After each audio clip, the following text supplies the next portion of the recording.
Five Nights at Freddy's Help Wanted games are both my favorite FNAF games of all time. Even with great games that came with both the old and new era, none of them gave me a greater experience compared to these two games. It's to the point where I am perfectly fine with these games being a duology, because it's perfect where we are at. Because of that, I decided that it would be fitting to make a well-deserved ranking of all of the levels in both games, including the Dreadbear DLC from Help Wanted 1, since both games no longer have any planned updates, unfortunately. A level for this ranking will be considered as the mini-games grouped up as one application in the monitor. I wanted to rank them this way, as talking about each individual section / minigame would make the video too long for my liking. So I wanted to group them all up in each spot because that would, for one, be easier.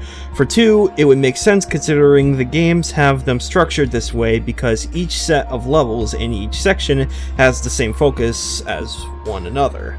For example, Bonnie and Chica's levels in Parts and Service are different levels, but they share the same idea, and are parts of the Parts and Service gameplay style. Or how FNAF 1 through 3 have different nights while being in the same gameplay styles as those respective games.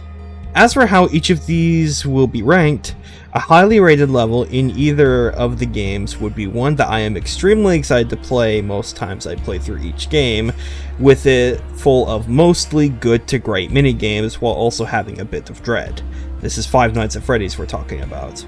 A low rated level will be the exact opposite, and ones that are in the middle are either inconsistent roller coasters or just plain out existing for the sake of it.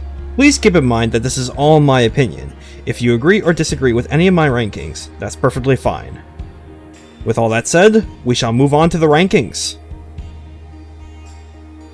In last place, number 16, we have Five Nights at Freddy's 2. Guys, I have a confession to make. I don't like FNAF 2. I think the game is very dull and I hate the gameplay of it. It's repetitive, not scary, and not fun. Thing is, it's even worse here. No disrespect to Steelwool, they did try to bring this gameplay style to the light in a game with the VR headset in mind, to the best of their ability. Though, as you will see, the old FNAF games here lose a significant amount of the charm, atmosphere, and challenge that they once had. In the case of FNAF 2, a game I already think is mediocre, it is just so boring. Most of the wizards are gone from nights 1 to 5, the Freddy mask timing is severely nerfed, the music box being slower to wind up, the jump scares not being nearly as scary, in my opinion at least. Really, the only thing I like is that the Freddy mask gives you more sight. That's kinda cool in my opinion. Everything else though, it leaves a lot to be desired, and is a part of Help Wanted that I personally go on autopilot whenever I hop into it. I will say, Withered mode is pretty decent, and it does raise the difficulty a little bit compared to the rest of FNAF 2. It was sadly not enough to keep it out of last place, at least to me. However, it is worth noting the positives that this minigame does have, here and there. And with that, let's move on to the next level. At number 15, we have the Dark Rooms. The entirety of this level is a supreme mixed bag. The fun with Plush Wrap and Nightmare BB games are fine enough. The regular mode is the regular versions of these from FNAF 4, but in VR. It's implemented pretty well here, and the hard mode versions of these stages add nice touches to each one. Then there are the infamous Plush Babies, which is definitely the worst of the minigames in Help Wanted. It's repetitive, tedious, and just frustrating. The Plush Babies blend in with the environments very well, and in the case of hard mode, a bit too much. It's one that I dread quite a lot when playing this game, and not in a good way. Funtime Foxy and Lolbit are a bit less annoying to deal with, but it's still annoying as hell. Funtime Foxy's movement is quite a bit to deal with on its own, and in Lolbit's case, almost all of the sister location characters are on the move on this one. It's just a miserable experience in more ways than one. As a whole though, there are more enjoyable moments than there were in FNAF 2, just barely enough to put it out of last place. At number 14, we have Food Prep. This isn't an awful level on its own, but as a Help Wanted level, it's quite lacking. You basically have to make and serve food to the staff bots in the first level, and to Glamrock Chica in the 2 other levels. It's not overly annoying or anything, it's just not what I want out of a FNAF game, personally. I like how the difficulty was handled, as you do have to put in actual effort to beat all of them. It's just not what I personally want in a FNAF game. I will say, the theater does give off the vibes I would personally want, since you do have to deal with the Glamrock Endos while giving Ruined Chica the food that she requests in some of her likely final moments. This level as a whole, though, is just very much something you would have to have the taste for. My stance on the level is that it's fine on its own, but it ranks lower in comparison to other levels in both games due to my own personal taste. It's easy to see why people could find fun in the level, but it's not for me. Moving on. At number 13, we have Backstage. This one does a slightly better job at meeting the standards of Help Wanted levels, but I ultimately think it suffers from a bit of the same issue I personally have with the last level, as well as other frustrating aspects built into it. Being in front of the animatronics, trying to bring them at their best, or providing general assistance is something I can get behind, because if you mess up or take too long, chances of them killing you will increase. The arts and crafts minigames aren't necessarily challenging, at least to me. However, the second one in particular is certainly a time-consuming experience, and one that I would typically like to avoid playing, unless if it was a new playthrough of the entire game.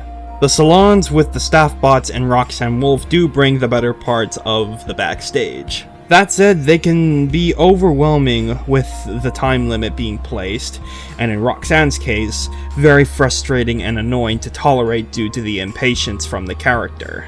It's more than manageable though, and you could probably have a mostly fine enough experience if you already played this before. Also, like Food Prep, while it is easy to understand why Steelwool thought it would be a fitting set of minigames, I honestly think there should have been different things done with these characters instead of having them constantly watching us while we struggle. It works, but something else would have definitely been appreciated, like racing with Roxanne or avoiding the staff bots in more refined areas and more balanced mechanics. That's how I personally feel about the Backstage as a whole. At number 12, we have Five Nights at Freddy's 3. While FNAF 3 didn't get butchered as much as the second game's port, I still think it suffers from the same issue. The difficulty and scare factor are significantly lowered once again, as Springtrap pulls slightly less moves that can catch players off guard in comparison to the original.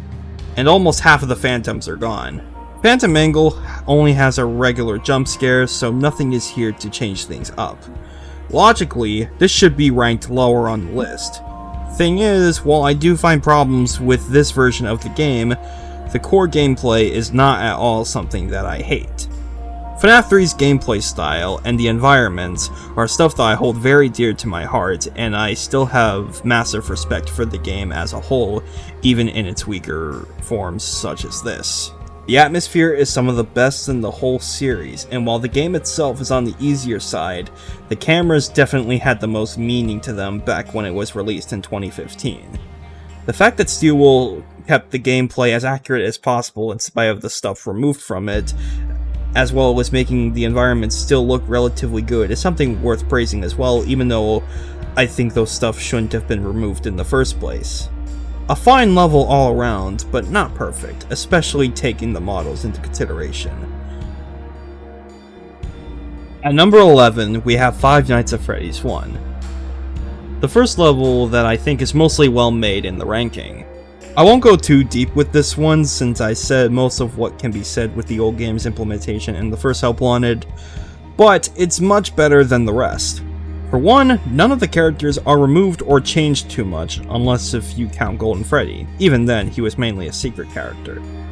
For two, the gameplay is mostly unchanged from nights 1 to 4 and has an extremely fun twist on night 5, where the doors go off randomly.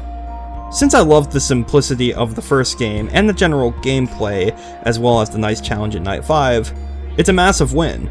The scare factor is still slightly less due to the jump scares still being only okay, and Freddy is a bit easier to deal with due to being able to see him with the lights. I still think it's a good level, since these issues aren't anything game-breaking. At number 10, we have Danger Keep Out.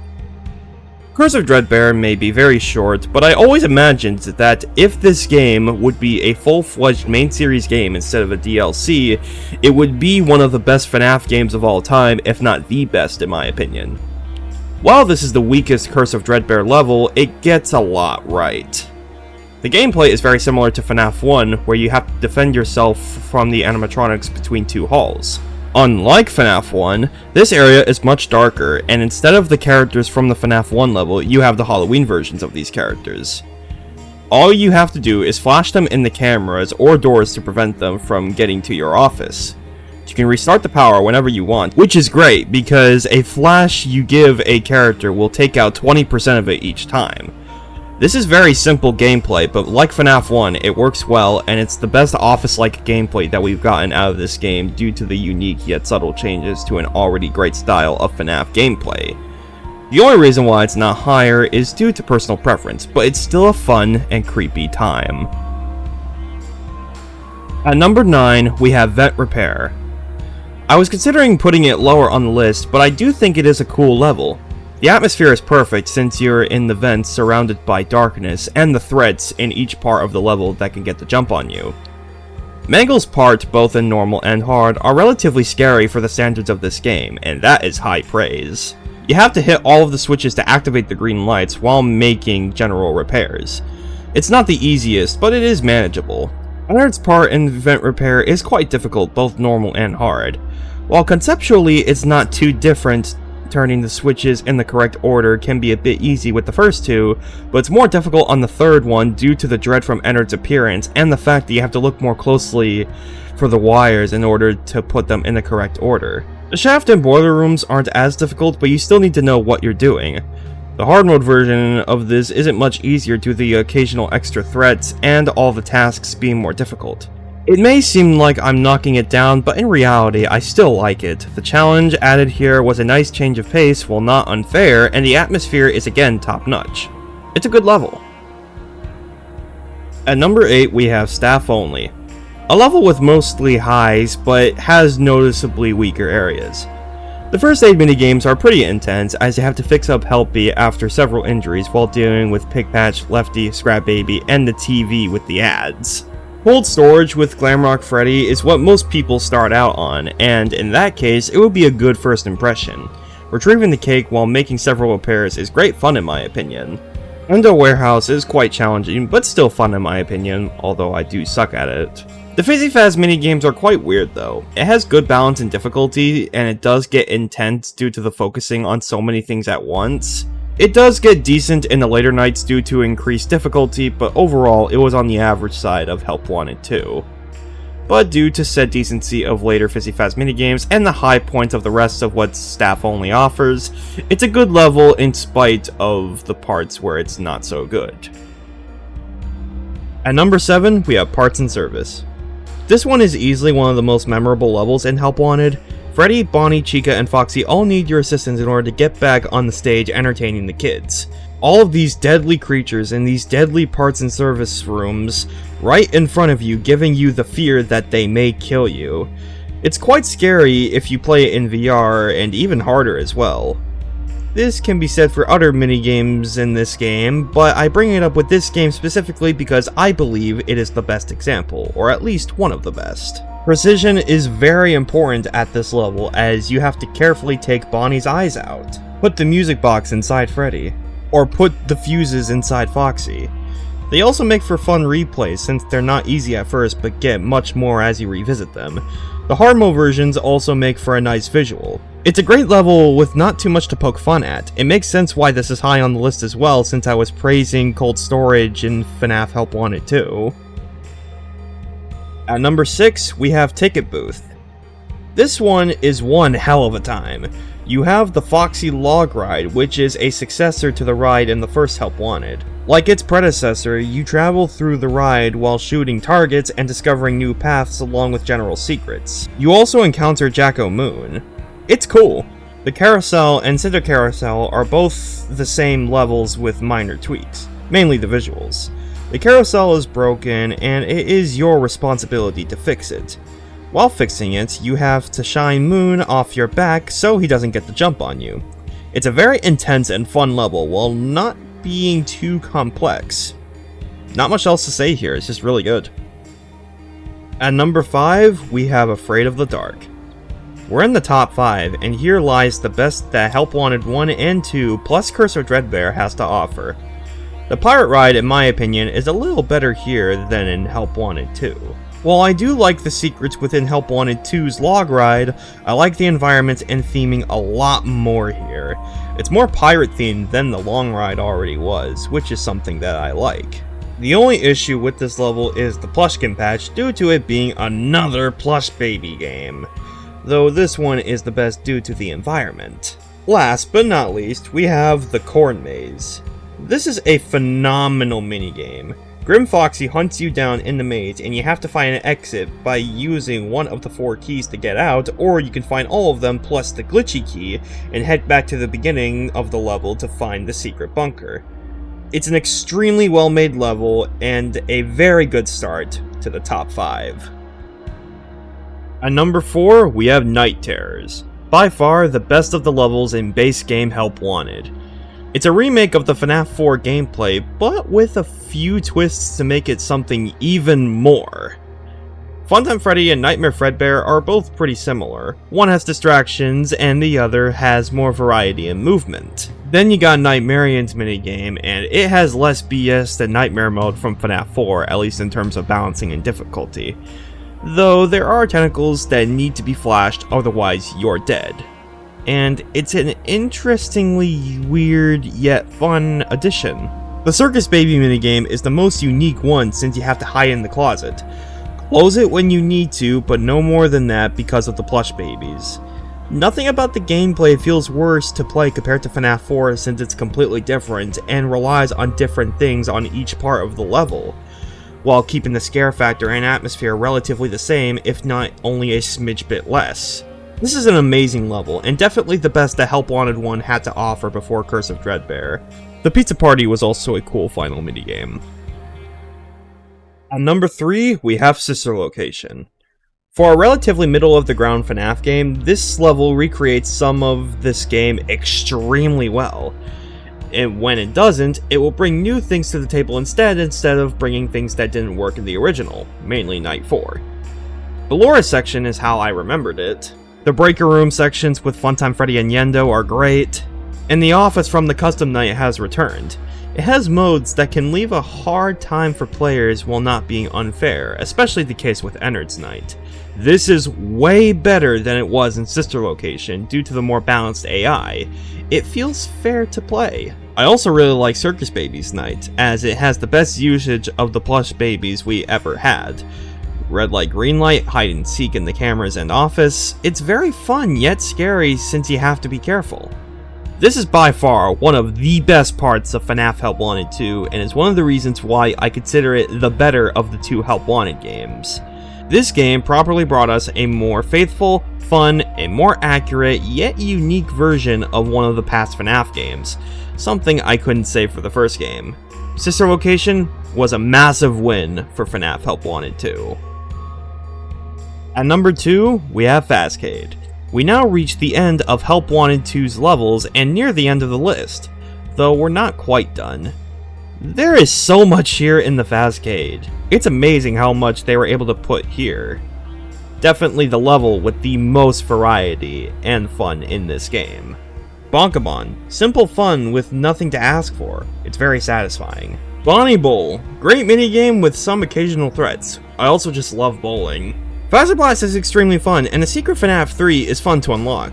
I also think the difficulty balancing is well done here. The DJ Music Time minigames are quite honestly the best ones in the entire game. It starts out easy with the memorizing of the track, gets intense with other threats surrounding, and then goes all out at the end. This is easily the best that the game has to offer, and I can't get enough of it. Despite FNAF Help Wanted 2 being my favorite FNAF game, however, it isn't the one with the absolute highest of highs. It is in second place after all. Even so, it's a massive win for this game. At number 1, sitting as the best FNAF Help Wanted level, is Spooky Mansion. This one has the most replayability, scares, and the most fun out of all of the levels in both games. The one level that showed the most that Curse of Dreadbear is the most worthwhile DLC that a FNAF game has ever had. First off, the hallway. This level is simply terrifying. Nightmare Bonnie and Chica behind doors, Nightmare Freddy behind the player, and Nightmare Foxy in front of you, sometimes in plush form, his real form, or not at all. Get close to anyone, you're dead. Move when Foxy is revealed, you're dead. Build a Mangle is also a load of fun, as you have to give your best attempt at building Mangle as you can, and make as little mistakes to keep Mangle away. Trick or Treat is the best true Halloween themed area in the game. Figuring out the character coming to the door with the respective masks is definitely the way to go. The Dreadbear level is quite dreadful, though it is fitting. Bringing him to life with everything in our disposal is such a cool idea, and it's done mostly well. With 4 amazing minigames, top tier horror factor, and the best environment out of everything on the list, it easily deserves the number 1 spot. And with that, we reach the end of the ranking.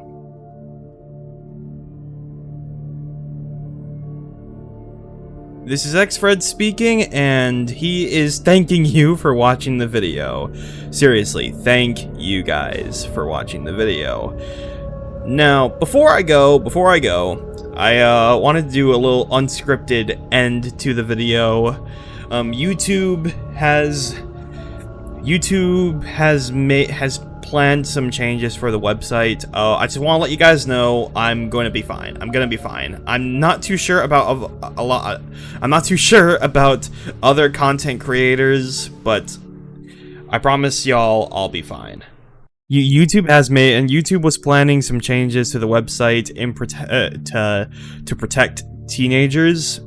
And while I do respect their intention, the way they're going about it makes YouTube a lot harder for other content creators. But since I don't use YouTube as a job, at least not at the moment, it doesn't affect me too much. But I hope fellow content creators are doing fine at the moment. I also want to bring up the Bendy Lone Wolf teasers, because there's a lot of them going around. Like a lot of mini games that you could do, like an in-depth look on how the combat works, on how the combat is being shown. We got Sammy Lawrence as one of the enemies, so that would be really cool, really awesome. And yeah, this looks to be a very cool game. There also seems to be a little countdown on Secrets of the Machine. You know, like gonna count down to like when Bendy Lone Wolf is gonna drop, and that's awesome. So yeah, nothing much else to say here. I also do want to apologize for not uploading for the first week of August. I really do apologize. There's a lot of stuff going around, including the production of this video. So yeah, I apologize. But since the last month of summer, I'm hoping to use the rest. I'm hoping for the rest of August there'll be content. There'll be a lot of content for you guys to watch. A decent amount, anyway. But yeah, I had an original ending for the script. I kind of scrapped it out because it was way more stuttering. It had a lot more stuttering, mumbly jumbly. It was a more mumbly jumbly mess than this ending was. Even though this was still a mumbly jumbly mess. But yeah. With that said, thank you guys so much for watching, and I'll see you all later. Bye everyone.